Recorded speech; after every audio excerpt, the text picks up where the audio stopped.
రాష్ట్ర ప్రభుత్వం అంటే తెలంగాణ రాష్ట్ర ప్రభుత్వం రాష్ట్ర అల్పసంఖ్యాక వర్గాల సంక్షేమ శాఖ ద్వారా విదేశాలలో ఉన్నత విద్య అభ్యసించు కొరకు మైనార్టీ, ముస్లిం, క్రైస్తవులు, సిక్కులు, జైన్లు, బౌద్ధులు మరియు పార్సీస్ విద్యార్థులకు ముఖ్యమంత్రి విదేశీ విద్యా పథకం chief minister overseas scholarship fall season కొరకు దరఖాస్తు కోరనున్నది. ఈ పథకం ద్వారా అర్హులైన మైనార్టీలకు 20 లక్షలు ఉపకార వేతనం మరియు ఒకవైపు విమాన రవాణా ఖర్చు 60,000 వరకు మంజూరు చేయబడింది. డిగ్రీ ఇంజనీరింగ్లో 60% మార్కులు ఉండి పోస్ట్ గ్రాడ్యుయేట్ చేయుటకు మరియు పిహెచ్డి చేయాలనుకునే వారు పీజీలో 60% మార్కులు పొంది ఉన్నవారు అర్హులు.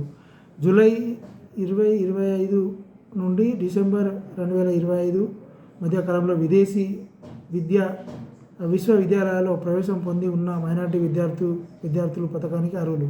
దరఖాస్తు website Telangana epass CGG government online website ద్వారా సమర్పించవలను.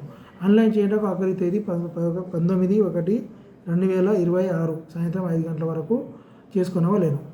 మరి అందరూ సకాలంలో దరఖాస్తు చేసి ఇది సద్వినియోగం చేసుకోవాలని చెప్పేసి అందరికీ నా యొక్క మనవి.